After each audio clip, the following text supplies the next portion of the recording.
মানুষ বাঁচতে দেয় না, আবার মরলে আফসোস করে। জীবিত থাকতে প্রশংসা উৎসাহ কেউ দেয় না, মারা যাওয়ার পরে সবাই লাইন ধরে শুধু প্রশংসাই করে। বুঝতে পারছি আমি কথা?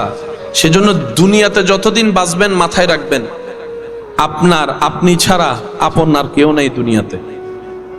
যদি আপন খুঁজতে চান, আপনি পাবেন একমাত্র নবী রাহমাতুল লিল আলামিন আর আপনার রব্বুল আলামিন। দুনিয়া আখেরাতে কাছের আপন প্রিয় বললেই এছাড়া আর কেউ নেই দুনিয়াতে। সব স্বার্থের খেলা, সময়ের চাহিদা, প্রয়োজন মাত্র। প্রিয়জন আর প্রয়োজনের মধ্যে আসমান জমিন পার্থক্য। প্রয়োজন, প্রিয়জন, আর প্রিয়জনের সংখ্যা তো অনেক কম। সে প্রিয়জন ওই যখন আজরাইল সামনে চলে আসবে, প্রিয়জন আর প্রিয়জন থাকবে না। হাসরের যখন সওয়াবের কথা চলে আসবে, প্রিয়জন আর প্রিয়জন থাকবে না। কারণ মানুষ সবাই দিন শেষে নিজেরটাই ভালো বোঝার চেষ্টা করে, অন্যের মুখে হাসি কেড়ে নিয়ে হলো নিজে হাসার চেষ্টা করে। যতদিন বাঁচবেন তাওয়াক্কুলটা রবের উপর রাখবেন, দিলটা উজাড় করে আপনার আবার নবীকে মহাব্বত করবেন। বেশি বেশি ইস্তেগফার করব, বেশি বেশি দরুদ পড়ব, সাধ্য মোতাবেক সৃষ্টির উপকার করব, নিজে সয়ে যাব, অন্যকে সুখে রাখার চেষ্টা করব। দেখবেন আল্লাহ তাআলা আপনার জীবনকে এমন ভাবে সাজাই দিবে যেটা আপনি কল্পনা করেও পৌঁছাইতে পারবেন না। বলেন সুবহানাল্লাহ। একজন আল্লাহ ওয়ালার কাছে একজন মানুষ প্রশ্ন করলেন, হুজুর, আমি অন্তর শান্তি পেতে চাই, এখানে আমার খুব অশান্তি, একটু শান্তি পেতে চাই, আমি আমার রিজিকে বরকত পেতে চাই, কি করি? হুজুর উত্তরে বললেন, তুমি বেশি বেশি ইস্তেগফার করো আর তোমার সর্বশ্রেষ্ঠ দুশমনের জন্য হেদায়েতের দোয়া করো। তুমি যখন তোমার সর্বশ্রেষ্ঠ দুশমনের জন্য নাম ধরে ধরে যদি পারো দোয়া করতে, দোয়াটা রবের কাছে যখন যাবে, রব তো জানে তোমার মনের হালত কি। রব তো জানে কেন তুমি তাকে দুশমন মনে করো, কেন তাকে শত্রু মনে করো, কেন তাকে ঘৃণা করো, দেখতে পারো না, সে কারণটাও তো রব জানে। যখন রব দেখবে আমার বান্দা প্রতিশোধ না নিয়ে তার কল্যাণের দোয়া করছে, ক্ষমা করা রবের শান, ওই গুণ যখন আল্লাহ কোন বান্দার ভিতর দেখে যে বান্দাও ক্ষমা করে দিচ্ছে প্রতিশোধ না নিয়ে, আল্লাহ তখন ওই বান্দা যে ক্ষমা করতে চায় তার সারা জীবনের গুনাহ মাফ করে জাহান্নামী থেকে জান্নাতি বানাই দেয়। সেজন্য আল্লাহ ওয়ালাদের চরিত্রের মধ্যে একটা গুণ দেখবেন, ওনারা প্রতিশোধ নিতেন না, ছেড়ে দিতেন। যা, তুই আমার প্রশংসা করলো আমি আসমানে উঠবো না, তুই আমার বদনাম করলো তো আমি মাটির নিচে যাব না। আল্লাহ আমাকে আপনাকে যতটুকু দিয়েছে ততটুকুই তো। আল্লাহ ওয়ালারা বলে যে তুমি করলো প্রশংসা আমার কিচ্ছু যায় আসে না, তুমি বদনাম করলো আমার কিচ্ছু যায় আসে না। মনে রাখবেন, আপনি রাস্তা দিয়ে হেঁটে যাচ্ছেন, একজন উম্মাদ পাগল যদি আপনাকে গালাগালি করে, মন্দ কথা পচ কথা বলে, আপনি কি শুনে রাগ করবেন, মন খারাপ করবেন? বলেন না, করবেন? আর যদি একই কথা কিছুক্ষণ পরে আপনার কোনো আপন কাছের মানুষ বলে, আপনি মনও খারাপ করবেন, রাগও করবেন। কথা শব্দ একই। তা একটু আগে মন খারাপ করেন না, এখন করলেন কেন? কারণ আপনি পাগলেরটা নেন নাই, মাথায় বসেছেন এই তো পাগল। কথা বলেন না রে ভাই।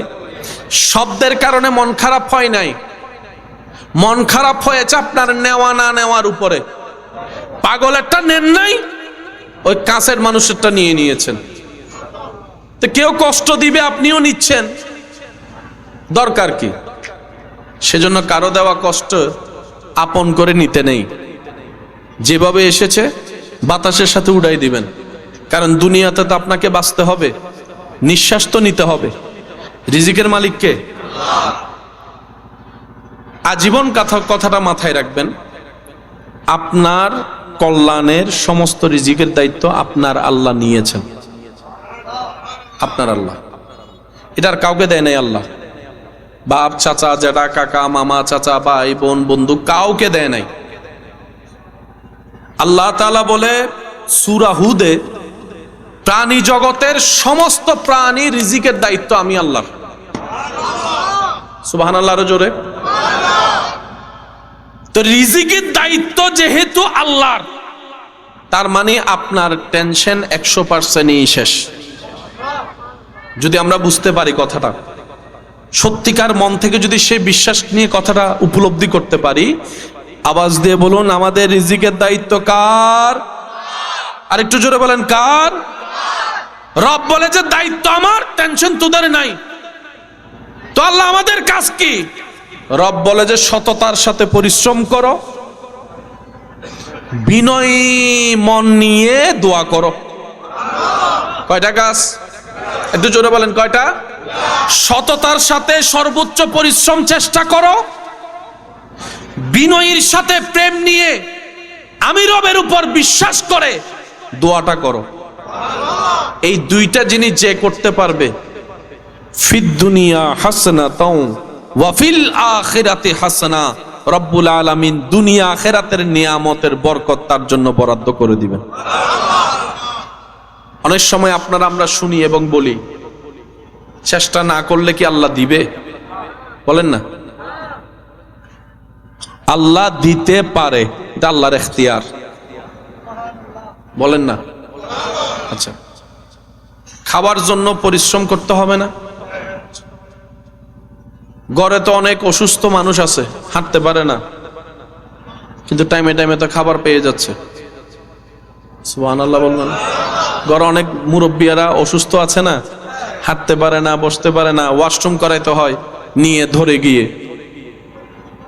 মাথায় রাখবেন, আল্লাহ চাইলে আপনাকে বসায় খাওয়াইতে পারে, কিন্তু আল্লাহ তাআলা চায় বান্দা পরিশ্রম করুক। একজন মানুষকে যদি আপনি বলেন যে তোর সারা জীবনে যা দরকার আমি দিব, ঘর বাড়ি টাড়ি, তোর একটা শর্ত, তুই কোনো কাজ করতে পারবি না, শুধু বসে বসে খাবি, দেখবেন সে মানুষটা 2 সপ্তাহ পর আর বসে বসে খাইতে পারবে না। বিরক্ত লেগে যাবে, বিরক্ত বিরক্ত বিরক্ত লেগে যাবে। মানুষের একটা অভ্যাস কি জানেন? এগুলো সব অ্যাক্টিভিটি খুঁজে। সেজন্য যারা মাঠে ময়দানে বিলে কাজ করে তাদের শরীর দেখবেন একটু ফিট, আর যারা মোটামুটি একটু সর্বক্ষণ এসির ভিতরে থাকে বসা অবস্থায়, তাদের শরীরের মধ্যে রোগ জীবাণুর একটু বাসা বাঁধে বেশি। সেজন্য ডাক্তারের কাছে গেলে ডাক্তার বলে যে তুমি ব্যায়ামের মাধ্যমে পরিশ্রম করো। একটু কথা বলেন। একটু রোদের সাথে সম্পর্ক রাখো, তোমার পাকে একটু মাটির সাথে সম্পর্ক রাখিও, যাতে ওই এনার্জিগুলো আসে। গবেষণায় দেখা যায় শহরের মানুষের তুলনায় অনেক গুণ বেশি সুস্থ গ্রামের মানুষ। সুবহানাল্লাহ জোরে বলি। তার অন্যতম বিশেষ কারণের মধ্যে দেখবেন যে লাইফস্টাইল। গ্রামের মানুষরা এখনো পর্যন্ত অ্যাক্টিভিটির মধ্যে আছে, শরীরে ঘাম ঝরে যে সে পরিশ্রম করার চেষ্টা করে, আর সেই জিনিসটাই আল্লাহ তাআলার নিয়ামতের মধ্যে অন্তর্ভুক্ত করে দিয়েছেন। সুবহানাল্লাহ। বেশিরভাগ নবী রাসূলের জীবনীতে দেখবেন হয়তো কৃষি কাজ করেছেন, না হয় মেষ চারিয়েছেন। এটার কারণটা কি? এটার মেইন কারণটা হচ্ছে ধৈর্য শিক্ষা। সুবহানাল্লাহ বলবেন না। আপনি যদি ছাগলের পাল চড়ান, আপনাকে অনেক ধৈর্যশীল হতে হবে। আপনি যদি ধান রোপণের কাজ করেন, শাকসবজির কাজ করেন, আপনাকে অনেক ধৈর্যশীল হতে হবে। আল্লাহ সেজন্য নবী রাসূলকে দিয়ে এই কাজটা করিয়েছেন, যাতে এই কথাটা সবার মাথায় বসে যায়। ধৈর্য শিখতে গেলে চাষাবাদ করতে হবে। সুবহানাল্লাহ জোরে বলবেন না। এবার আপনি বলেন, 10,000 টাকা দিয়ে বাজার থেকে কিনা সে ফলের স্বাদ, আর আপনি নিজে রোপণ করে গাছ, সে গাছ থেকে আম হওয়ার স্বাদ কি এক? একটু জোরে বলেন না। অন্যের থেকে বিল দিয়ে আপনার পেট ভরে খাওয়া, আর নিজের ইনকাম থেকে আপনি আলু ভর্তা পান্নে ডাল দিয়ে ভাত খাওয়া, শান্তির ভিন্নতা আলাদা। আপনি যখন নিজেরটা দিয়ে নিজে উপার্জন করে খাবেন, সেটা দেখবেন আপনার এখানে একটা শান্তি আনবে। আর যখন আপনার ইনকামের টাকা দিয়ে অন্যরা খাবে, দিলটা আরো বড় হয়ে যাবে, প্রশান্তিতে ভরে যাবে। বলেন না সুবহানাল্লাহ। আমরা যেন ইন্নাদ দীনা ইনদাল্লাহিল ইসলাম, এই ইসলামকে জীবনে ধারণ করে চলতে পারি। আল্লাহ তাআলা আমাদের সবাইকে সে তৌফিক দান করুক, আমিন। একটা আয়াত উলামায়ে কেরামের দোয়া নিয়ে আপনাদের সমীপে পেশ করে আমি অল্প কিছুক্ষণের মধ্যে আপনাদের থেকে বিদায় নিব। আয়াতটা একটু খেয়াল করবেন। আল-ইয়াওমা আকমালতু লাকুম দীনাকুম ওয়া আতমামতু আলাইকুম নি'মাতি। চিৎকার দিয়ে বলেন সুবহানাল্লাহ। মাশাআল্লাহ, আরেকটু জোরে বলেন। নিয়ামত ছাড়া শান্তি পাওয়া যায়? আল্লাহ পাক বলছে তোদের ধর্মের মধ্যে আমি আল্লাহ সব ধরনের নিয়ামত দিয়ে দিয়েছি। ওয়া আতমামতু, পরিপূর্ণ করে দিলাম। সুবহানাল্লাহ বলেন। ওয়া আতমামতু আলাইকুম নি'মাতি, আমার সমস্ত নিয়ামত ইসলামে, আমার সমস্ত রহমত ইসলামে। পৃথিবীতে যত ধর্ম আছে প্রত্যেকটা ধর্মের প্রতি শ্রদ্ধা রেখে বলি, ইসলাম ধর্মের কোরআনের যেরকম হাফেজ আছে, অন্য কোন ধর্মের ধর্মীয় গ্রন্থের কোন হাফেজ? যুবকরা একটু আওয়াজ দিয়ে বলেন, হাফেজ আছে হয়তো, পাঠক, হাফেজ নাই। কিন্তু মুসলমানদের মধ্যে দেখবেন 6, 7, 8 বছরের বাচ্চাও কোরআনের হাফেজ হয়ে গিয়েছে। বড় আজব একটা বিষয়, যেখানে মানুষ 1 পৃষ্ঠা মুখস্থ রাখতে পারে না, সেখানে 30 পারা, কত পারা? 30 পারা কোরআন হেফজ করা, হেফজ রাখা, এটা চারটিখানি খেলার কথা না। সেজন্য তারা এই চ্যালেঞ্জটা কোরআনের সাথে করতে পারে না বলে মাঝে মধ্যে দেখবেন ভিডিওতে আপনারা দেখবেন কোরআনের পৃষ্ঠা ছিঁড়ে ফেলে, কোরআন লাগাই দেয়, এই করে সেই করে। এগুলা কোরআনকে, কোরআনের সাথে চ্যালেঞ্জে টিকতে না পারার কারণে এই দুশ্মনীগুলা করে। তারা মনে করে কোরআন ছিললে কোরআন শেষ। বাল হুয়া কুরআনুম মাজিদ ফি লাওহিম মাহফুজ। যেখানে আছে কোরআন, রব যেখানে রেখেছেন সেখানে আপনার আমার সবাই মিলেও যাওয়া সম্ভব নয়। যেটা এখানে আছে সেটা কপি কপি। সুবহানাল্লাহ বলেন। আপনি যখন ছিড়বেন একটা কোরআন, কম্পিউটারে তো আছে টাইপিং করা আগে থেকে, বুঝাতে পারছি আমি কথা? তো সুতরাং আমাদের ইসলামকে আল্লাহ তাআলা এমন ভাবে প্রোটেক্টেড করেছেন চতুর্দিক থেকে, এটাকে ধ্বংস করার ক্ষমতা পৃথিবীতে কোন,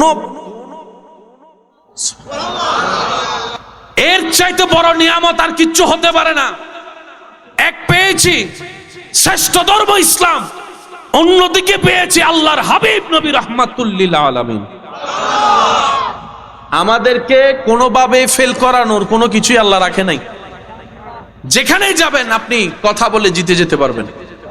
ইসলামকে আল্লাহ তাআলা সেভাবে সাজিয়ে দিয়েছেন, বলেন না সুবহানাল্লাহ। ইসলাম ধর্মে নামাজ আছে? যদি আপনাদের কষ্ট না হয় একটু আওয়াজ দিবেন। ইসলাম ধর্মে নামাজ আছে? আল্লাহ তাআলা আমাদের জন্য কয় ওয়াক্ত নামাজ দিয়েছেন? মাশাআল্লাহ। কয় ওয়াক্ত? 5 ওয়াক্তের টাইম আলাদা। কি আলাদা? একটু জোরে বলি, কি আলাদা? টাইম আলাদা, কিন্তু ধরন এক। ধরন, ফজরের নামাজও শুরু করতে হয় আল্লাহু আকবার দিয়ে, এশারের নামাজও শুরু হয় আল্লাহু আকবার দিয়ে। সুবহানাল্লাহ বলি। ফজরের নামাজও শেষ করতে হয় সালাম দিয়ে, এশারের নামাজও শেষ করতে হয়। ধরন কি? বলেন ধরন কি? নিয়ম, নিয়ম। ফজরের রুকুতো যে সুবহান রাব্বিয়াল আযীম, রাতের তাহাজ্জুদের মধ্যে সুবহান রাব্বিয়াল আযীম রুকুতে টাইম আলাদা। কি আলাদা? নামাজকে আল্লাহ তাআলা সূর্যের সাথে রেখেছেন। রমজানের রোজা চাঁদের সাথে, সুবহানাল্লাহ জোরে বলি। হজ চাঁদের সাথে। আমি কি বুঝাতে পারছি কথাগুলা? এখন বিজ্ঞান গবেষণা করে দেখে পুরা পৃথিবীর সিস্টেম সেকেন্ডের ভিতর উলটপালট হয়ে যাবে যদি সূর্য না থাকে, চন্দ্র না থাকে। সুবহানাল্লাহ জোরে বলবেন না? আমার বিজ্ঞানের ভাইয়ের আমার চাইতে আরো বেটার জানে সৌরজগতের যে বিষয়টা। পৃথিবী যে মাত্রায় ঘুরছে, 1 সেকেন্ড যদি বিরতি দেয় থেমে যায়, সব ছিটকায় পড়ে যাবে। শর্টকাট আপনারা বুঝবেন, জোয়ার বাটা হয় কি হয় না? পূর্ণিমা হলে পানি, আমি বলবো না, আপনারা বলেন। পূর্ণিমা হলে পানি, পূর্ণিমার সাথে কিসের সম্পর্ক বলেন না? কিসের? চাঁদের সাথে জোয়ার বাটা, চাঁদের সাথে জোয়ার বাটার সম্পর্ক আছে না নাই? আর সিটিং এ মুরব্বী কলা কেনা হতা হয়, ওই পূর্ণিমা আইলে অমাবস্যা আইলে গার ব্যথা, ইন্ন মাথে গা হন্ডে ওয়া সান হন্ডে গার ব্যথা, সুবহানাল্লাহ নহর এই কি হই দে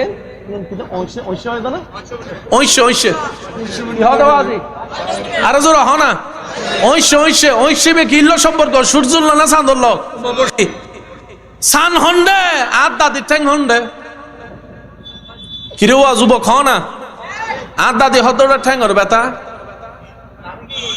তার একজন হদ্দ দাদা কিল্লে বাজে হদ্দ ঐশ্য চলে তো বাজে। সুবহানাল্লাহ জোরে বলেন। পৃথিবী আগে মানতে না চাইলেও এখন মানতে বাধ্য। ইসলাম যা বলেছে দিন দিন তা সত্য প্রমাণ হচ্ছেই হচ্ছেই হচ্ছে। সুবহান। একটু মনোযোগ, আল্লাহর ওয়াস্তে, আল্লাহর ওয়াস্তে। সূর্য চন্দ্রের সাথে পৃথিবীর সব মেজারমেন্ট জড়িত। আল্লাহ তাআলা নামাজকে রেখেছেন সূর্যের সাথে, বাকিগুলাকে রেখেছেন চন্দ্রের সাথে। সূর্য আল্লাহর, চন্দ্র আল্লাহর, ওয়াক্ত আল্লাহর, টাইমও আল্লাহর, দিনও আল্লাহর, রাতও আল্লাহর, আপনিও আল্লাহর, আপনার রূহ আল্লাহর। এবার নামাজ কয় ওয়াক্ত? 5 ওয়াক্ত। নামাজের মধ্যে কিয়াম আছে না নাই? রুকু, সিজদা, বৈঠক। আপনি যদি আপনার নামাজকে একটু ভালো করে দিলের চোখ দিয়ে ক্যালকুলেশন করে দেখেন, প্রত্যেকটা জায়গায় জায়গায় দেখবেন দুনিয়ার উপকার এবং আখিরাতের উপকার। আর একটু জোরে বলেন না। ইমানদার ভাইরা, যদি কষ্ট না হয়, আমরা দাঁড়ানো থেকে যখন রুকুতে যাই, আল্লাহু আকবার, রুকুতে গিয়ে আমরা কি পড়ি? বলেন কি পড়ি? সুবহানা রাব্বিয়াল। একটু জোরে বলেন সুবহানা রাব্বিয়াল। যদি আপনারা মোবাইল ক্যামেরা বন্ধ করেন তাহলে আমি একটা জিনিস দেখাইতে পারি। বন্ধ করেন সবাই, সবাই মোবাইল, মোবাইল রাখেন, মোবাইল রাখেন, মোবাইল রাখেন। কাকে দি? আপনি মোবাইল যেন কেউ ওনাকে ছবি না তোলে। রুকু করেন, রুকু করেন, রুকু রুকু ভালো করে। কি করছে বলেন? কি করছে? রুকুই না নয়, কেন বুঝুম? মনত রাখবেন। রুকু অন আর ওয়ার ওয়ারে ফিডুর উদ্যোগ যদি গ্লাস রাহন, গ্লাসিবে ফত্যুনু বুঝবেন দে রুকুই। সুবহানাল্লাহ লেবে করজ যে হইউন এন্ডা কিল্লে হইতেন দরহার কি বাজি আর কেন আস্তে করে হই ফেলো। ভাইয়া আপনার নাম কি? আকিল। বাজি আল্লাহর নাম আর বরকত দান করুক। এত আস্তে করে আমিন হইও তো সিরিঙ্গে। আবার দেন, আবার দেন। এই জায়গায় কোনো ব্যথা লাগতেছে কিনা দেখেন তো। এই তো এখানে, এখানে দেখেন হাঁটুতে কোনো ব্যথা লাগে? আরো নেই চেয়ারম্যান। ব্যথা যতক্ষণ না লাগে ততক্ষণ, লাগলে বললেন লাগে। কোন জায়গায় লাগে একটু হাত দিয়ে দেখেন। এখানে না পিছনে? পিছনে, পিছনে এখানে দেন, দেন, দেন। যদি রুকু হয় তলিবে টানহাই উঠব, টানহাইলে ব্যথা লাগবে। ব্যথাও ইমানি রুকুই ভাইয়া। আরে মাপ বুঝুন বইন যে ব্যথাও ইমানি কি হই কেন জোর হন না। যারা আর হতায় মোবাইল কোন নামাইও না ওনারা ধন্যবাদ। কিয়া বহু সময় শরমও ভাইতে আর তো ছবি টবি ফেসবুক দিলে না ভাইবো না, অন্যরা হস্ত দিলাম। বান্দা যখন রবের দরবারে রুকুতে যায়, সুবহানাল্লাহ, ওই পজিশনটা হচ্ছে বান্দার শক্তির সবচাইতে দুর্বল পজিশন। কাউকে রুকুতে পেলে একটু কোমরের মধ্যে 2 আঙ্গুল দিয়ে একটু ধাক্কা দিবেন, দেখবেন যে সে আর ব্যালেন্স করতে পারবে না, পড়ে যাবে। তাহলে অহংকার করার জন্য শক্তিশালী হওয়া দরকার, কিন্তু বান্দাই নিজেকে পেল অহংকারী হিংসাকারী, সেই ব্যক্তিটাই রুকু করে প্রমাণ করে দিল, আল্লাহ আমি অনেক দুর্বল তোমার দরবারে। আপনি নিজেকে রবের দরবারে দুর্বল প্রমাণ করে এবার আপনি মুখ দিয়ে বলছেন সুবহানা রাব্বিয়াল আযীম। আমি দুর্বলের পক্ষ থেকে প্রশংসা আমার আযীম মহান রবের। বান্দা যখন নিজেকে শারীরিক দুর্বলতার প্রমাণ সাথে অন্তর থেকে দুর্বল হয়ে রবের সুবহানের প্রশংসা করে, রব্বুল আলামিন তাকে দুনিয়াতে টিকে থাকার জন্য শক্তিশালী হিসেবে বানিয়ে দেয়। রুকু এবং সিজদা বলেন, রুকু এবং সিজদা বলেন, রুকু এবং। তো রুকু আজকে থেকে যখনই রুকুতে যাবেন শুধু মাথা এবং মনে এতটুকু রাখবেন, আল্লাহ আমার চাইতে দুর্বল আর কেউ নাই, আমার চাইতে অসহায় কেউ নাই, আমার চাইতে ব্যর্থ কেউ নাই। এই চিন্তা নিয়ে রুকু করবেন আর মুখ দিয়ে বলবেন আল্লাহ তুমি মহান, তুমি মহান, তুমি মহান। দেখবেন আপনার নামাজের সওয়াবও আসবে, রুহানির পাওয়ারের শক্তিও আসবে, দিলের মধ্যে একটা প্রশান্তিও আসবে। সুবহানাল্লাহ। আর একটু জোরে বলেন না সুবহানাল্লাহ। এই রুকু আল্লাহ তাআলা আপনাকে আমাকে দিয়েছেন, যেটা পারফেক্টলি করতে জানলে শরীরের উপকারও হবে, কবরের বাতিও জ্বলবে। আর একটু জোরে বলেন না সুবহানাল্লাহ।